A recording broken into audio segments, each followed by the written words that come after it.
The school bell echoed through the quiet halls of Crestview High, a place that looked peaceful from the outside but carried storms inside its walls. 17-year-old Leela Turner walked down the hallway clutching her notebook to her chest, head lowered, steps soft as if she didn't want to disturb the world.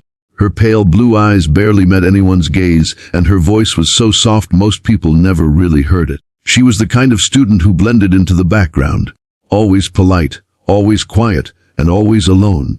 No one at school really knew that her father, David Turner, was a highly decorated SWAT officer who had faced criminals that most people only saw in nightmares. To everyone here, she was just the quiet girl. It had been a long week. The bullying had started small. A few cruel whispers, snickers behind her back, gum stuck to her chair. But recently it had turned darker. A group of seniors, led by Jake, the football captain with a cruel streak, had made Leela their target. They mocked her for her silence, for her modest clothes, for the fact that she never fought back. It was sport for them, and Leela, too afraid of escalating things, just endured it quietly. But deep inside, something in her was breaking. That Friday afternoon, when most of the students had already gone home, Leela stayed behind in the art room to finish a project. The sunlight streamed through the tall windows, painting the walls in warm gold. She found peace in drawing, in sketching things she couldn't say. Her pencil traced a figure of a man in uniform, a badge glinting on his chest. It was her father. He'd told her once, "Never let anyone make you feel small, sweetheart. You don't need a gun to stand tall, just courage." She smiled faintly at the memory. Right before the door opened, Jake walked in, followed by his two friends, Ryan and Chad. Their smirks said everything. Leela froze. She felt the tension coil in the air as they closed the door behind them. "Hey, quiet girl," Jake sneered, his voice echoing through the empty room. "Still hiding behind your drawings?" Leela tried to stay calm. "Please, I just want to finish my work." Ryan laughed. "Work? You think anyone cares about your stupid art?" He snatched the sketchbook from her desk, flipping through it.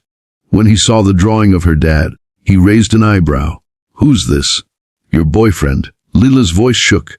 "That's my dad." "Your dad?" Jake mocked, pretending to gasp. "What's he gonna do? Call the art police?" The three of them burst into cruel laughter. Leela's hands trembled as she stood up. "Give that back."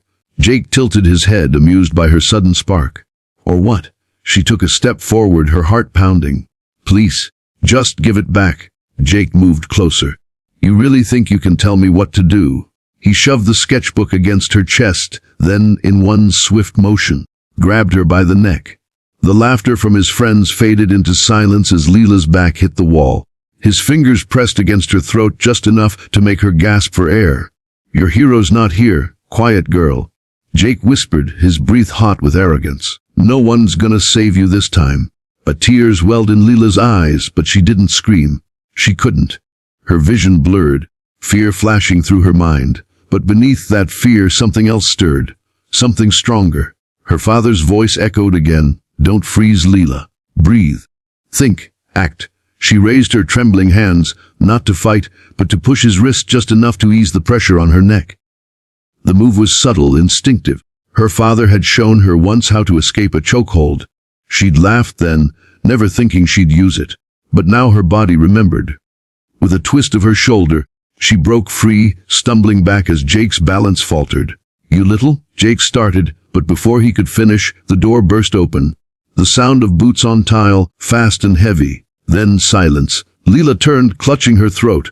Her breath hitched when she saw him. Her father stood there, tall, broad, wearing his black sweat uniform.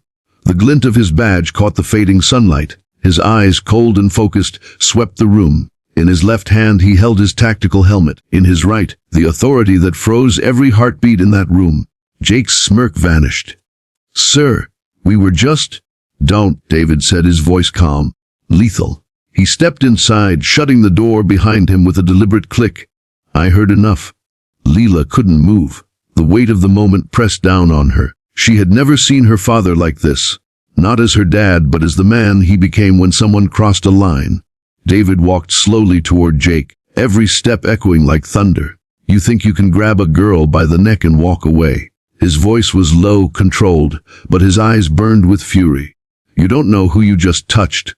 Jake swallowed hard. "We didn't mean..." "Didn't mean what?" David snapped. Didn't mean to choke my daughter. The color drained from Jake's face. Leela whispered, Dade, please. David turned his head slightly, and his expression softened just for her. It's okay, sweetheart. I've got this. Then his gaze sharpened again as he looked at the boys. You three are done here. He pulled out his phone, tapped a number, and spoke into it. This is Officer Turner, Crestview High. I need a unit here. 3 juveniles involved in assault and harassment. 1 victim, my daughter. The boys froze. The sound of police sirens began faintly in the distance. Ryan stammered, You can't do this.